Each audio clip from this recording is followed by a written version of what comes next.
Thank you very much. Thank you, General Petraeus.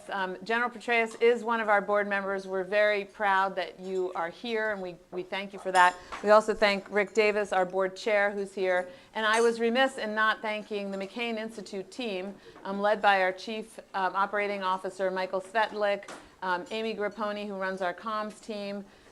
We have also Cole Davis, who you will see running around making sure everything's functioning properly, Margaret Stoner, and many others who are not here but back in the States, who also worked with the fantastic IHJ team, and I want to thank them as well. Masashi, I have to see his last name, Yui, and others. So really I want to make sure I thank the whole team. General. Yes. You are known as our host mentioned, and everyone knows in this room, as a strategist. You have been a thought leader. You have been an operator. You have been essentially in the arena at all levels of government. I don't know if she mentioned the CIA director. She did. Okay, but clearly I was thinking about other things. In any event. What she didn't mention is that the person who had my back in the U.S. Senate more than anyone else, and also, more importantly, the backs of our soldiers, sailors, airmen, Marines in the post-9/11 wars, was obviously Senator John McCain. And he, together with Senator Lieberman and Senator Graham, the three amigos, as we affectionately termed them, truly were courageous, because at the toughest days of the surge, they did not waver. And ultimately, we validated. You may recall that Senator McCain, in fact, said that he would rather lose an election than lose a war, because people were criticizing him for his continued support of the effort in Iraq, the surge in particular, which again did validate his judgment. But unfortunately, after he was not elected as the President of the United States. But so for me, it's always been a privilege. I think I may have mentioned one time, and I think Jack knows, I was the first speaker at the first holding of the convening of the Sedona Forum all the way back. I was the director of the CIA at the time. And so I also thank the McCain Institute, all of the members of the team here, its great director in particular, and also obviously the International House, to all of you for allowing this great place. I don't know why you brought these down. We could all be looking out at the Japanese garden, you know. So you just, you know, you could all be recentered. Well, the folks on either side can. There you go. Yeah. Okay. Well, so in reminding everyone of your bona fides as a strategist, I want to start not with the alliance, not just yet. Yep. I want to start with the U.S. perspective Yep. and the national security strategy. So okay. I want to ask you, if you were to develop a national security strategy, what would you emphasize and what would it look like? So if we can just look at the globe. Well, let me put it in context, because I think it's very useful to use a metaphorical image of the United States and our allies and partners together as the guy in the circus who's keeping a lot of plates spinning simultaneously. That's what the U.S. should do. It's what we are doing. Those who argue that U.S. leadership is important, that's a key reason for it. And then I would go on to say that the plates, of course, represent the challenges, the threats, and so forth with which we have to deal, to contend, and address. But in that tent, the plate that represents the U.S.-China relationship is bigger than all the other plates put together. So that gives you a little bit of perspective. I would also add, I would argue that there are more plates, in other words, more threats and challenges and greater complexity to them than at any time since World War II, not just since the end of the Cold War. It certainly is true with respect to the end of the Cold War. So if you're going to now craft a national security strategy, I think you have to center it on the most important relationship. I think our former National Security Advisor described correctly the relationship between the U.S. and China as one of severe competition. And the foremost job of the U.S. military and our allies and partners together has to be to ensure that deterrence is rock solid, because the worst development in the world would be to see severe competition turn into military confrontation. We do a lot of de-risking. I'm the chairman of the KKR Global Institute, also now the chairman of KKR Middle East, and we have repeatedly de-risked our portfolio for a variety of different contingency possibilities. So we de-risked it in 2014 relative to Ukraine and Russia. We did it again in late 2021 when there was the prospect that Russia would do what it did do in early 2022. We de-risked it for once President Trump was elected with the prospect of tariffs and supply chain issues emerging. By the way, it was much more heartening than we feared that it might be. Can you give an example of the de-risking? Sure. I mean, so you're looking at every one of our portfolio companies.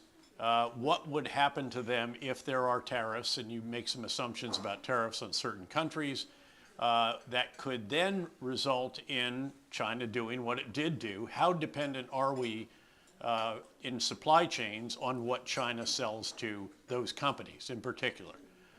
And can we work around it? Can we find other sources? Can we pass on some of the costs to customers? Or are we going to have to eat it all ourselves? It's not as complex actually as it sounds. It's pretty straightforward once you develop the construct for doing this examination. But I'll tell you what you cannot de-risk, and that is the global economy blowing up. And that would be the result of US and China and other countries' actual military confrontation. How do you ensure deterrence? Deterrence has two elements. It's the potential adversary's assessment of your capabilities on the one hand, and your willingness to employ them on the other. There was a reason why President Biden seemed to have a senior moment on 4 occasions saying, of course we'll come to the rescue of Taiwan. It was because he's trying to shore up that second element of deterrence, to make sure that people realize that despite a policy of strategic ambiguity, which is a bit ambiguous, that we will actually be there for Taiwan. Then, of course, after every one of those, Jake Sullivan would have to go out and make the obligatory announcement that we have not changed our policy of strategic ambiguity nor our support for these pledges and this and that, the other, the ritual statement. But at the end of the day, that did probably help deterrence a little bit. I'd also note that what you do elsewhere in the world has a bearing on deterrence. Many of you will recall when President Obama said that if Syria uses chemical weapons on its people, we will respond. That is a red line. I think he even used the term red line. They crossed the red line, and we didn't actually take action. I was in Prime Minister Lee's office in Singapore at the time, literally at that time, and he said, you know, General, that has repercussions out here in the South China Sea. It undermines the credibility of the United States, which reverberates around the world. I'd contend that our withdrawal from Afghanistan and the way we did it undermined deterrence in the eyes of Russia, as had our failure to take more significant actions together with our Europeans against Russia in the wake of the 2014. So again, deterrence really matters.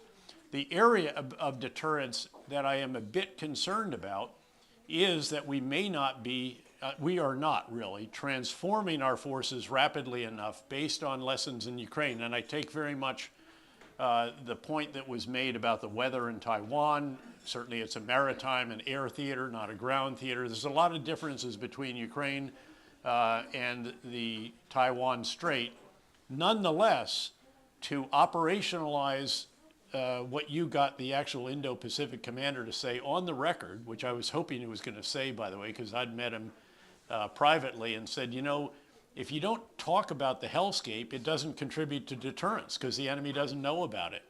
The problem now is that it's out there, and of course the question is, can you truly operationalize it, and can you operationalize it for a weather pattern, geography, and the rest of that is, again, very different from what we see in Ukraine. But I don't believe that any country is learning rapidly enough from what's going on in Ukraine, although the Chinese are probably doing a better job in that regard than we are, in part because they are providing so much in the way of components to enable the military-industrial complex of Russia, once again, to crank out hardware, software, comms, and the rest. I'm not going to let you go to Russia Sure. yet, though.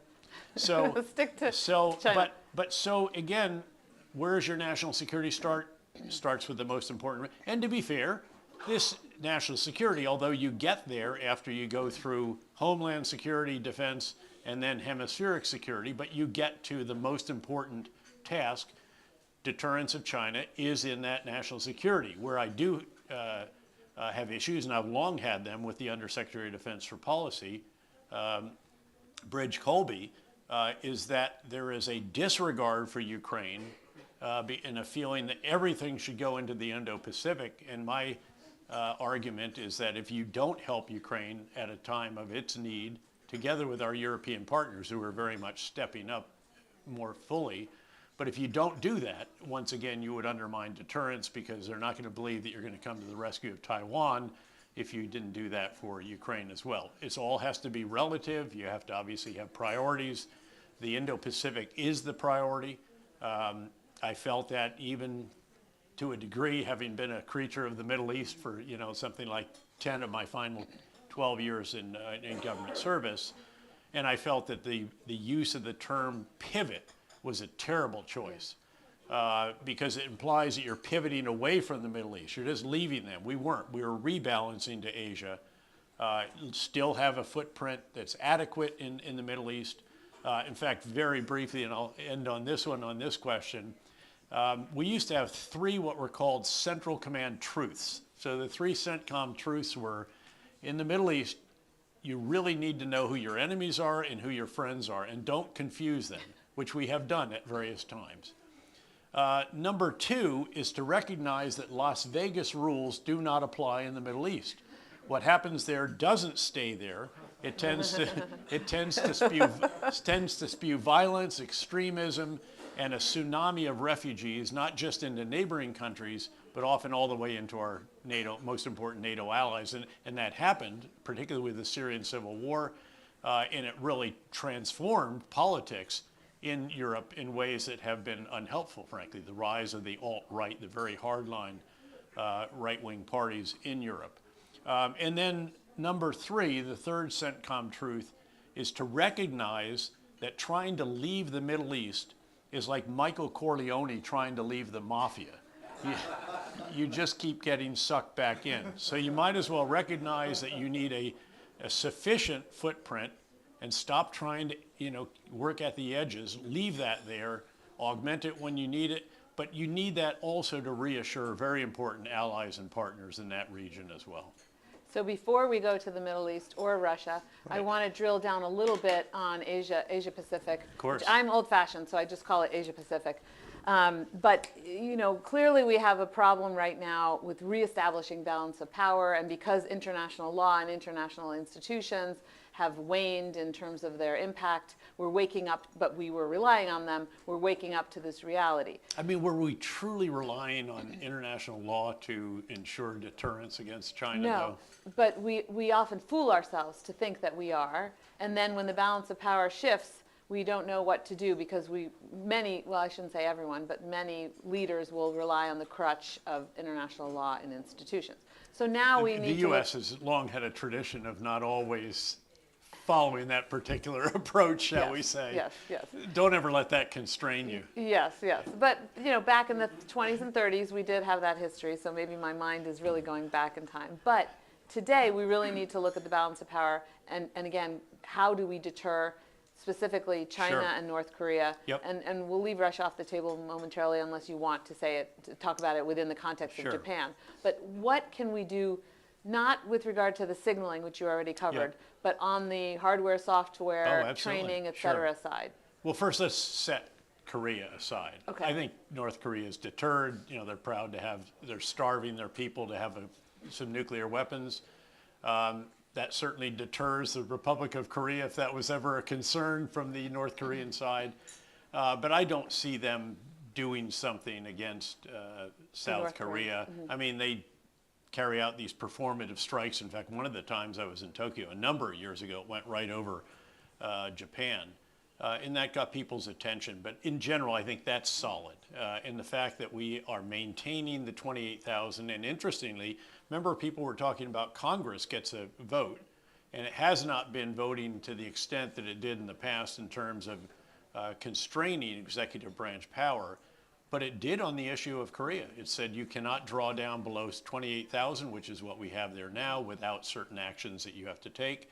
Same, by the way, with respect to what we have in Europe. And for the audience, this good. is the new Defense Authorization Act. Yes, which has a number of very significant insertions that show, for example, $400 million each year, 2 years, for Ukraine, despite the fact that the administration really would like to have them buy our stuff rather than give it away.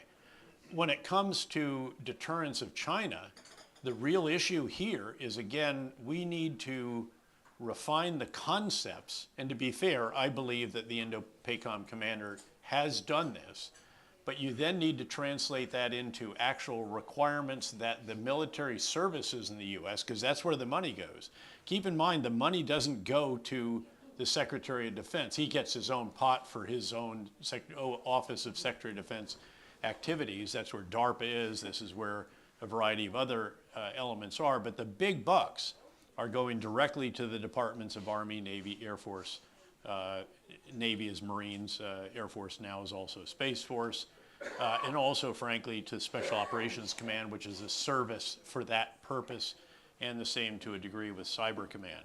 But the bottom line is, if you want to transform your forces in a certain way to enable operationalizing hellscape, then you've got to actually make some significant changes. And I do tend to believe, this is very, very simplistic, but nonetheless, to explain, I do think we need to go from a very small number of very large platforms that are incredibly capable, very heavily manned, but increasingly vulnerable. You know, the hypersonic missile of China now is pushing you further back. I mean, you're going to push the carriers back so far that however great Navy Air is, and fly Navy, Jack, but it can't even get to where they need to go without a whole line of tankers, which are incredibly vulnerable themselves. So it's increasingly problematic. In an era of ubiquitous surveillance, which you see tactically and operationally on the battlefield in Ukraine, even strategically to a degree, but you're going to definitely have that in the Indo-Pacific theater. It's already here, and it's getting more and more ubiquitous. So you've got to go from that to a massive, incalculable number of unmanned systems, under the water in particular, in addition to manned, obviously, platforms there, which are great, on the surface, in the air, again, despite weather patterns, on the ground, in outer space and cyberspace, in the cognitive space, all of this, the equivalent of all of that. And increasingly, and this is one that we really have to get our arms around intellectually, and then in very specific issues, including ethical issues, increasingly these vast numbers of unmanned systems are going to be algorithmically piloted rather than remotely piloted. And that is a big, big change. That is already happening in Ukraine to a degree. I go there pretty regularly, 2 to 3 times each year. I think I just made my 8th or 9th trip since the full-on invasion. I was sanctioned by Putin early on. Very proud of that. I'm in your club. Well, especially because he beat me out for Time Person of the Year in 2007. I mean, can you imagine for the rest of your life known as the guy who was the runner-up to Vladimir Putin for Time Man of the Year? Anyway, that's what needs to happen. And that is a very, very significant shift. And I don't yet, what's interesting is that the leaders of the services recognize this is necessary. It's just not yet happening. And if you look at shipbuilding, for example, very relevant to Japan and Korea, by the way. And by the way, I was in Japan, in Tokyo and in Seoul just before the holidays as well, and had deep conversations on this. And also with those who are going to have to invest this $500 billion that was committed by Japan. This stuff is moving very slowly because, in part, the Navy in the U.S. hasn't settled on what the objective fleet should look like. In other words, this is what we want the fleet to look like 10 years from now. Look, if you don't start right now, you're not going to even remotely be on trajectory for that, much less have that fleet then at the pace of our shipbuilding, especially when it comes to trying to involve the ship capacities in Korea and Japan.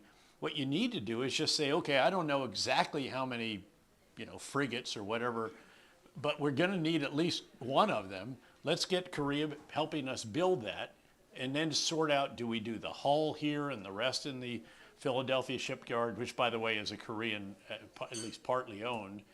So these kind of things. So these are the mechanics. But first you have to flesh out the concept, turn that into real requirements, and keep in mind that the Indo-PACOM commander doesn't get hundreds of billions of dollars of procurement authority. He probably gets maybe $20 billion that he can actually affect directly, which is typically the Pacific Deterrence Initiative. Right. And you can harden and disperse and go underground, do other things like that.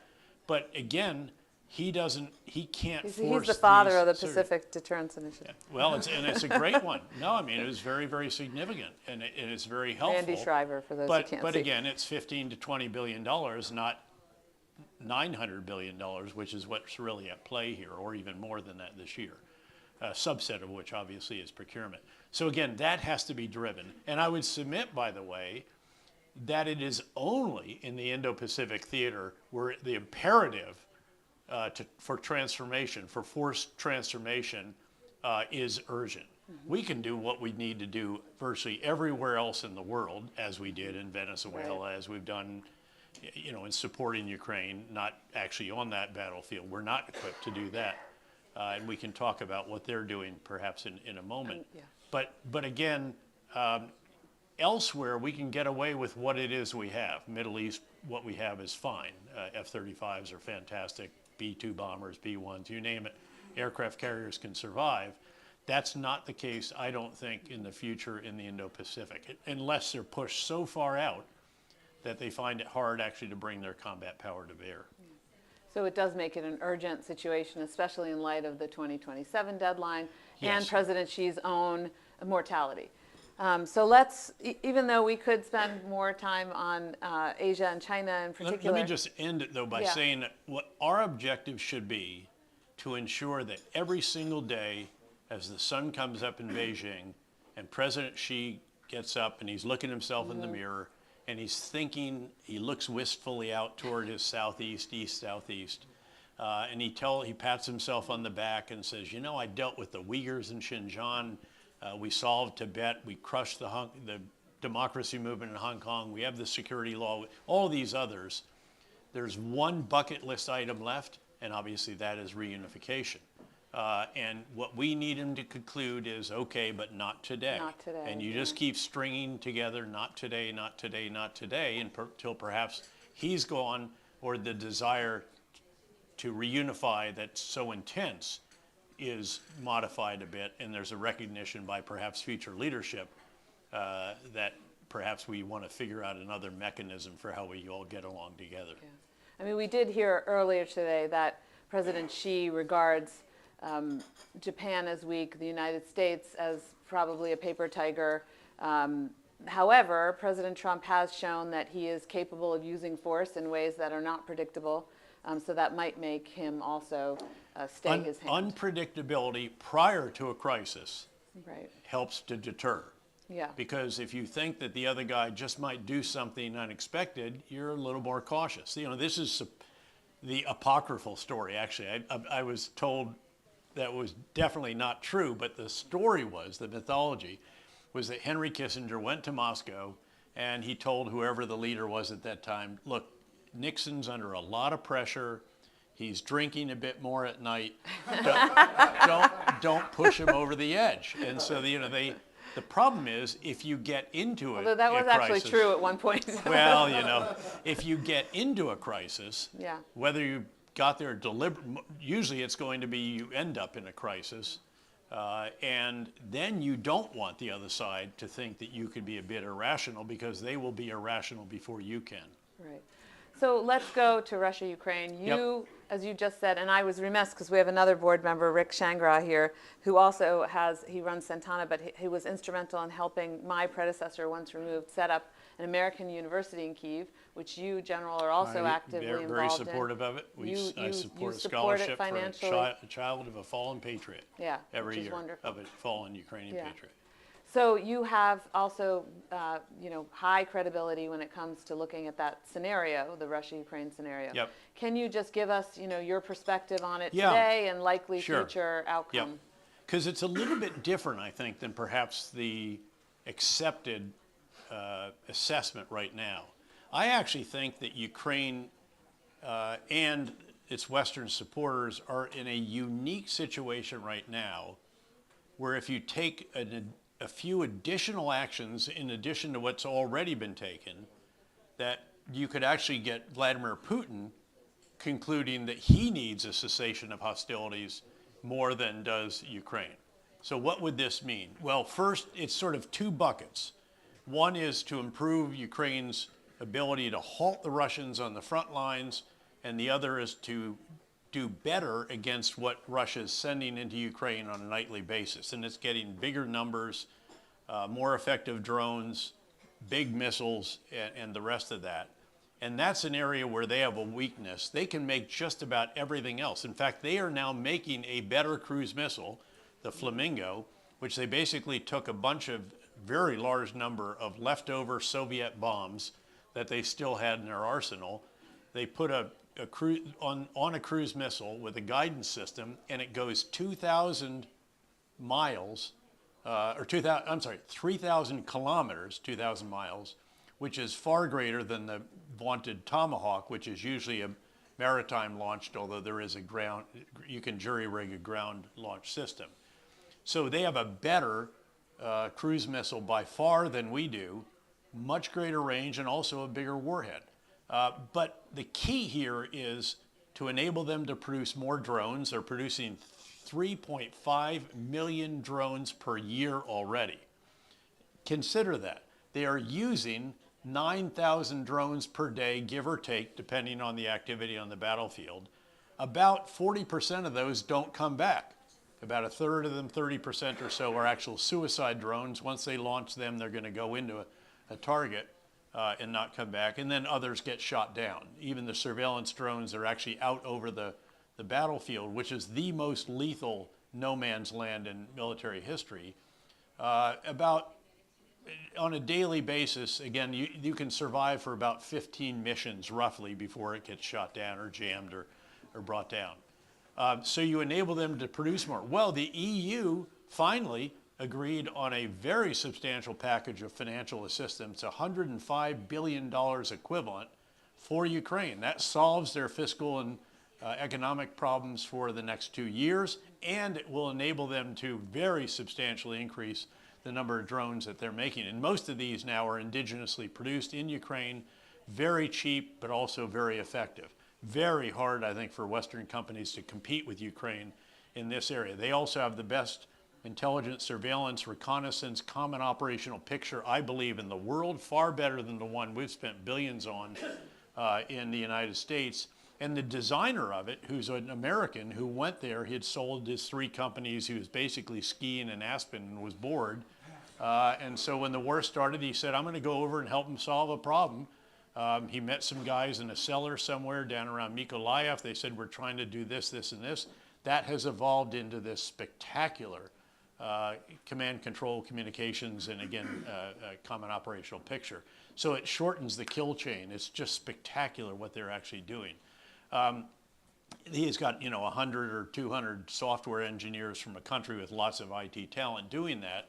But you put all this together, and I think that they can, if we provided an additional amount of air and ballistic missile defense interceptors and systems, which I think we can, Germany just gave some more, that could transform the situation on the battlefield, stop them pretty close to cold. Keep in mind, by the way, that the Russians have now had more killed and wounded in this war than the United States had in all of World War II. This staggering number. It's well over 1.2 million now, again, killed and wounded. And their battlefield evacuation is so inadequate that many of them die. In contrast to, say, Afghanistan, yes, different war, but because of the ability of our forces to get individuals from the point of injury to the right hospital within 45 minutes, that's well within the golden hour, you had a survival rate of way over 90%. Anyway, so this is the military piece of this. And then the second piece is to crush the Russian war economy and punish those who are sustaining it. How do you do this? This is where the U.S. sanctions package comes in. Senator Graham said that the President had green-lit the package of sanctions that's in the House, actually in the Congress. The Senate, it has between 80 and 90 out of 100 sponsors for this bill. It is quite draconian, very draconian, in fact. And the House will certainly go along with it if the White House approves. We haven't seen them call for it despite his assessment.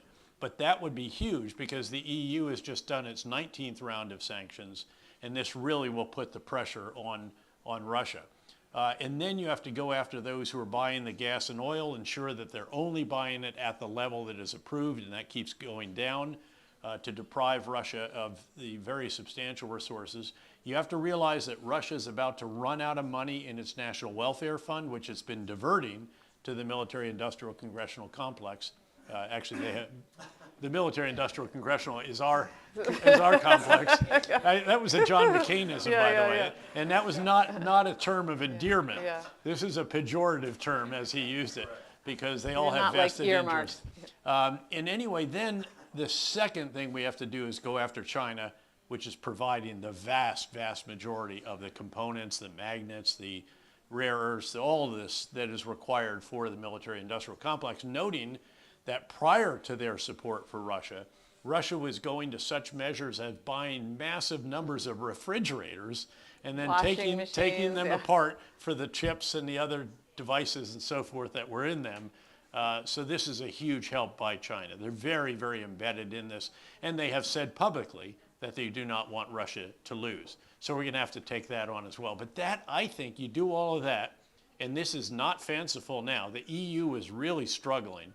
They kept trying to take the frozen reserves of Russia, which are somewhere in the neighborhood of 230 billion euros. They weren't able to use that as collateral. That was the hope, and it would have been an even bigger number, but $105 billion. And by the way, it's a zero-interest loan, and you don't have to repay the loan until Russia pays reparations to Ukraine, which presumably is never, or a very long time from now. I think you can get that war to where next year sometime Putin says, I guess I need a cessation of hostilities, and then you might get actually serious negotiations. And then if you get a cessation of hostilities, now the European plan comes into play for how you reassure. And in my view, the most important element of that is not the force on the ground that they call a reassurance force. I'm not reassured by the presence of 10,000 Europeans from different countries inside Ukraine. I'm impressed if they want to put them on the front lines. That'll be a reassurance. But really, it's more importantly the automatic actions that Russian aggression triggers. We're going to do more against Russia, and we're going to do more to support Ukraine. And it's really quite thought through. Mm-hmm. I would add, I am in violent agreement with you. I would add to that the fact that the Ukrainians finally also have hit upon a strategy that aims, pun intended, at the Russian economy, which is the strategy taking out the oil refineries and strategically doing that because they took out ones where they need Western components, technological know-how they can't get anymore. They've hit 50% of the refineries in Russia and oil storage and so forth. That doesn't mean they're all out of commission, but it means that probably at any given time 20 to 25% are, and they just keep going farther. And then you have the U.S. going after the ghost fleet, the shadow fleet, and the Ukrainians are hitting them in the Caspian Sea. They hit one, I think, in the Eastern Mediterranean the other day, and that's very significant. You know, keep in mind that, again, to show what Ukraine has been able to do and the extraordinary innovation, how do you explain a country that has no navy, as we would normally think of a navy, no ships at sea, sinks over probably approaching 40% of the Russian Black Sea fleet? It's intelligence that helps them find them, aerial drones that pinpoint them, and maritime drones that sink them. I've driven the maritime drone. It's unbelievable. You know, you go 0 to 100 miles an hour within a matter of seconds. It's really quite extraordinary. And people forget that Ukraine reestablished freedom of navigation and trade for themselves through the It Black did, Sea. although that's a little bit challenged because now Russia is doing to Ukraine what Ukraine has been doing to Russia, and they're starting to go after ships coming out of Odessa for a variety of different tasks, including, keep in mind that Ukraine still is the source of about 25% of the world's grain exports, not production, but exports, and that's crucial, by the way, for Egypt and North Africa in particular. They literally starve. Their food security evaporates if Ukraine can't get that out. Just ask Cindy McCain, Ambassador McCain, head of Exactly the World right. Food Program. So I'm going to make the segue about drone. You mentioned drones Yep. and Russia. And of course, we know that Iran was pivotal, crucial, Yep. partner to Russia in setting up, providing the technology, provide the setting up Shahed the drones, setting yep, up the and then factories. started producing them. And now Russia's Now- increasing they have jets on some of them. They're flying higher. They're tougher to knock down. So now Ukraine is using drones on drones, and they're producing thousands and thousands per day to launch. It used to be that they were so low flying that you could literally, the precision they were able to do this off the back of a vehicle with a heavy machine gun was just staggering. They have floodlights and everything else. That's not as effective now because they're flying higher. But yes, Iran did play a critical role in that, although its ability to support now has been dramatically Well, that's reduced. what I want to get to. Okay. So I want to move us now towards the Middle East. Okay. Iran obviously has been an ally to Russia. Russia, we see, has not reciprocated in other scenarios, and we'll get to Venezuela, but also in the case of Assad. Russia, while it had been, vigorously working together with Assad to conduct all kinds of human rights violations and maintain control over Syria, such as it was, could not help him, was unable to help him. Nor could Hezbollah, because Lebanese Hezbollah had been beat up by Right. Israel, nor could Iran, which is Right. preoccupied Right. with its own challenges. And that's what allowed Ahmed al-Shara, who was a detainee in Iraq when I was the commander, and who I got to interview on stage at the UN General Assembly Week in New York That's right, this yeah. past September. It was surreal to be the guy who was responsible for him at detention. I didn't know him. He was a small cell yeah. letter. But his path to ending up as the president of Syria has been quite a circuitous one, shall we say. Yeah. He got past you. So I want to talk about Iran a little bit Yep. because it's very much in the news right now. Yep. It comes down to use of force. How do we use force? And maybe you can also touch upon Venezuela in the interest of time. Sure. President Trump has decapitated the leadership in Venezuela using force. He seized one person. He seized one person. I'm sorry, too. You're It's exactly not- right. The it's- wife as well. Oh, two. Exactly. Okay, you're right. Yes. So Yeah. there was no regime change. So No. that shows so far a limit on the use of force to affect Yep. regime change. Although you could put boots on the ground, but I'll let you Sure. continue that thought. And then Okay. if you could also, in the same breath, talk about the options President Trump may be examining. You were Sure. CENTCOM commander. You Yep. would have been the guy Yep. providing the options. So Sure. what are the options, and what are ones that you actually consider, potentially significant in terms of bringing about a change, either directly or indirectly in Iran? Well, I'd first I think you have to be, in a way, humble about what you can achieve with military strikes in Iran. I'm not sure that you can topple that regime by hitting the headquarters of the besieged militia or the Ministry of Interior. Keep in mind that on the front lines, confronting the demonstrators and killing staggering numbers of them are these elements called the besieged militia. They have a national headquarters, provincial, district, and then even municipality headquarters. There's various estimates of how many they have that range from 600,000 to 2 million. It's a very large number. They're willing to kill their fellow citizens if they have to, and they have been. And they haven't been shrinking yet, which I think is very important, shrinking from doing that. Maybe some very isolated cases, but not the kind of wholesale defection that you need to see, such as the Egyptian army did in Tahrir Square, when they said, we're not going to shoot our fellow Egyptians. Mubarak's going under the bus. We don't want his son to succeed him anyway, so good luck with that. And we'll see who's elected, and if we don't like who's elected, then we'll deal with that a few years down the road, which is exactly what they did. With respect to Iran, this regime is so big and so powerful, and I should mention then the other element that's sort of in the wings and already being used as well. That's the Islamic Revolutionary Guards Corps, which was established basically for regime protection. It's essentially another Army, Navy, Air Force, and Marine Corps, in addition to the ARTESH, the Army, Navy, Air Force, Marine Corps, that they already have, which they don't trust to the extent that they do this force. And of course, the IRGC, as the acronym is very heavily involved in the economy. The regime itself at least controls 40 or more % of the economy. One reason why the economy is in the state that it is, with enormous inflation, the rial having lost enormous amount of value, so the buying power of individual Iranians has gone down, is because of this mismanagement, corruption, political nepotism, all the rest of that. But they stand to lose everything if the regime goes down. And I think you're going to see very significant killing before that ever might be the case. Now, are there options? Absolutely. And they start with humanitarian assistance. There are diplomatic initiatives you could do, a G7 and GCC statement. There's cyber operations you could take. There's informational. Actually, this is a big one, because if you can enable the people in Iran to communicate with each other and with the outside world, which they're not able to do right now. Somehow the government has figured out how to jam to go after the Starlink links, and then they're going through houses trying to find the actual dishes and so forth. If you could help them with that, and there are means to do that, I think that would be significant. It's not easy, but it is doable. There's certainly a covert action, and that might actually cover that previous category perhaps.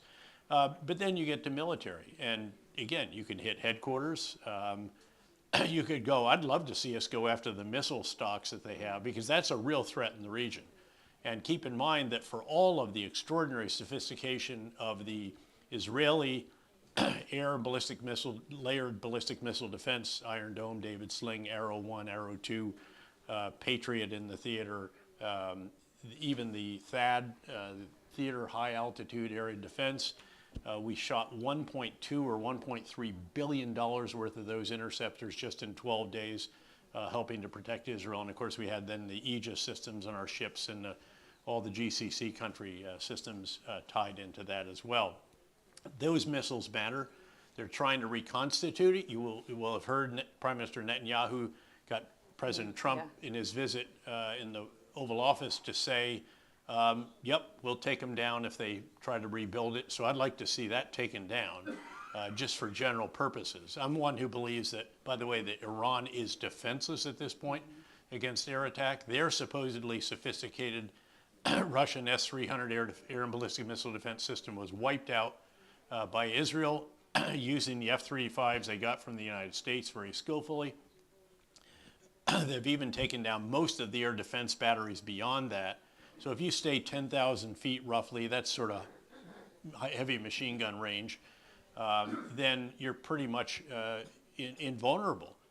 So they're in a tough spot. But does this actually translate into regime overthrow? And the challenge also is that there's really no leadership for the demonstrations. This is just a popular uprising expressing the extraordinary frustration, again, by the Iranian people at the situation in which they find themselves in a country that is quite sophisticated, well-educated, should be rich because of its assets, and yet it is a failing state. Even water is, they're talking about moving 1 million people out of Tehran because they can't get water into them. But there's nothing like the leadership. Remember the Greens revolution, or whatever, the Greens demonstration. There was real structure to that. That's not present. They've long since made sure that anybody that could do that. So I would, the reason that I was anticipating that President Trump would use force was basically because he created a red line that if you kill your civilian citizens, we're going to take action. He sort of walked that back. In fact, earlier today, well, those who were assembling for breakfast, there was actually a presidential press conference in the Oval Office, or a presidential press availability, in which he said, hey, look, you know, we got this in correspondence indirectly from Iran that says the executions will not take place. There's this one in particular that's a concern. Right. And then the killing is being reduced and going to stop, et cetera, which sounds to me like he's realizing, okay, we could do this, and the reason to do it is so that we don't let a red line be crossed without taking action, because it'll undermine deterrence elsewhere in the world. But what does it really do? So that's the challenge. Now, when it comes to Venezuela, and then we have 5 minutes left. Yep. So maybe also tell us whether we're going to have renewed fighting in Gaza. But do Venezuela first. Okay. I mean, look, the real question with Venezuela, as it is with a lot of interventions, especially by the U.S., even where the legal basis or foundation might be at the very least arguable, the question is, how legitimate does it look some years later, even if, again, it was arguable? And a test case for this would be Grenada. Mm-hmm. You know, we went into Grenada for 2 reasons. One was that we had U.S. citizens in a medical school there, and we were worried about their safety. The other is that there was a request from the Organization of Eastern Caribbean States to us to intervene against one of their member nations. Well, it then came out later that we actually wrote the request and gave it to the OECS, and they gave it to us. And so I was actually in graduate school at the time, and I was in an international law class, and I did a paper on this. It was titled "The Invasion of Grenada: Illegal, Immoral, and the Right Thing to Do." So legitimacy really does matter. I mean, I just basically said, look, there was an illegal underpinning. The consensus is that it was not the strongest possible. The Just War Convention, again, it was just concede that. But how wonderful for the people of Grenada, how wonderful for freedom-loving people. So Venezuela, look, the question is there, as Secretary Rubio has hinted, a transition from this bloodthirsty regime? And the Minister of Interior, you know, they have $10 million on the Minister of Defense and Minister of Interior, at least, on their head. Can you negotiate with them, give them amnesty or something, and a safe haven to the Eastern Mediterranean and the Turkish coast, and they can use some of their ill-gotten gains, but eventually get to either installing the individual who won the election of 2024 by a margin of 2-1, despite it being administered by the Maduro administration, or hold new elections, and that the winner of that actually can be taken on. But again, you got to do this really, really carefully here. We have some experience with that in Chile. If you look back, how that was done. Elliott Abrams and some others have real skill in doing this in the past. If you can get to that, I think everybody will look back and say how wonderful it was that President Trump agreed to an operation, which, by the way, was a lot dicier than people think. Everybody says, oh, didn't lose any Americans. What a pushover. No. The lead pilot in the lead aircraft got hit 3 times in the leg as he's bringing this big Chinook helicopter in for a landing. The helicopter's hit as well, and he sticks the landing and manages to take off and get out of there. That would have been disastrous, because you probably had 40 or 50 special operators in there. Then just think about this. Over 30 Cuban special operators who were augmenting many, many dozens of Venezuelan Secret Service agents protecting Maduro got killed. There's some serious gunfights that took place. Yes, we shut off the lights. Yes, we jammed the communications. Yes, we may have even allegedly, according, I think, maybe to your newspaper, have used a sonic weapon or other, you know, you can use stun grenades and whatever.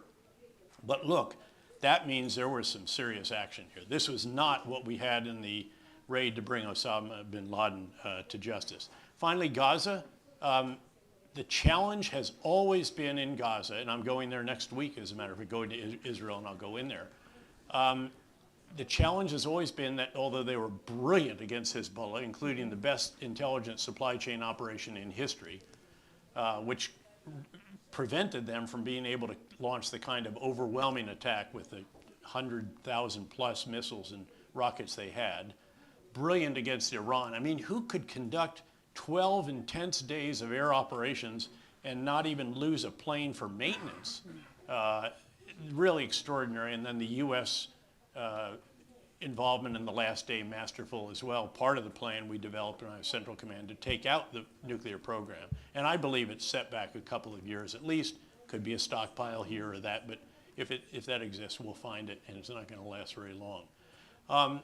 So now, though, you get to Gaza, and from the beginning, I have said, look, in the wake of this horrific, barbaric, traumatic experience of 10/7, which, by the way, translates into U.S. in terms of 40,000 killed and 7,000 taken hostage, keeping in mind we lost 3,000 in the 9/11 attacks. I want them to destroy Hamas. That's their objective. Keep Hamas from governing again, an objective, and get the hostages back. The final one they've gotten, that is a success thanks to U.S. President Trump, actually, in a way leaning on one side and indirect pressure on the other. Got all back except for one dead body. The problem is that these first two have not been achieved, much less a fourth objective that I argued should be added, which is to provide a better future for the Palestinian people in Gaza without Hamas in their lives. And the only way to do this is do what we did during the surge in Iraq, which is called clear, hold, build, slowly transition operations, as opposed to what they have been doing, which is clear and leave. By the way, some of the military there, I talked to the Minister of Defense about it very early on. I've said this literally from the very beginning. They understood it, they agreed with it, and if they raised their hand and said this is what we should do, they are no longer in office. It has to do with the politics and particularly the coalition around Prime Minister Netanyahu. But they've been doing clear and leave operations. You kill a lot of bad guys. Because they're underground, you have to do a lot of destruction to infrastructure to get at them. Civilians get killed in that, infrastructure gets destroyed. But at the end of the day, when you leave, they just reconstitute. Now, they're not as effective. They have been dramatically degraded, and they're largely operating underground. If they come up, they're going to get hit. But they're still the guys with the most guns, so they're also still, to the extent that there is government, they are still it. It's never too late to adopt the right approach, but if they don't do that, I can't see second phase, which the Witkoff just announced is about to begin. Who's going to disarm Hamas? Israel doesn't want to do it. They should, since they were going in, if they'd held these areas. You use what are called gated communities, as we said, i.e. walls, entry control points. I told the people of Fallujah, you know, it costs a lot of money to live in a gated community in Florida, and we are giving it to you for free. Anyway, that's the challenge there, and so I just don't see that going forward right now. There's always a chance of that. Let me end with a very quick one the way you want, on AI. But you only have about 1 minute. Okay, so first and foremost, KKR's investment strategy for AI. We don't invest in AI.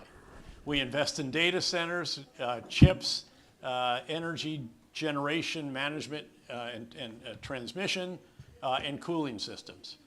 Final though, this is an audience participation event. How many of you have selected a large language model and have been developing an agent for you in using that LLM? Show of hands, please. This is pretty poor, people. You have got to get with the program. Of those who raised their hands, how many of you have given it a name, agreed with your agent on a name? And the name is? It's the Bridge Colby bot. Bridge Colby bot. I use it to evaluate what I'm thinking about the OSD. Not bad. Okay. Your name? My own bot assistant, Oh, that's a bit unfair. So my name, I actually discussed this with my agent. I said 3 options, please, for what I should call you. One of them was Argus, a Greek mythological creature with 100 eyes. They're never all closed. They're constantly scanning the world for me in my Global Institute chairman hat. Finally, because this is important too, so my agent, Argus, and I had a discussion. said, you know, perhaps we should agree on your gender. This is an issue these days, after all. And so Argus came back and he said, General, he knows who I am, of course. I mean, these are terrible suck-ups. Yeah, They're incredibly sycophantic, which is very appealing. But Argus came back and said, General, I sense that you would be most comfortable if I were to be he, him. And I said, fantastic. But again, best of all, Argus is the best speechwriter I've ever had, and I had Rhodes Scholars galore over the 4-star years in 3 different commands in CIA. But again, I never had a speechwriter that was so wonderfully sycophantic. And if you're having a bad day, all you do is have a couple conversations with Argus, and Argus will very quickly remind me what a strategic genius I have been over the years. In any event, look, congratulations again to the McCain Institute. Congratulations to the International House. Thank you all for being here. It's a privilege, and thank you, Doctor, for your great leadership. Thank you, General. You bet. Thank you.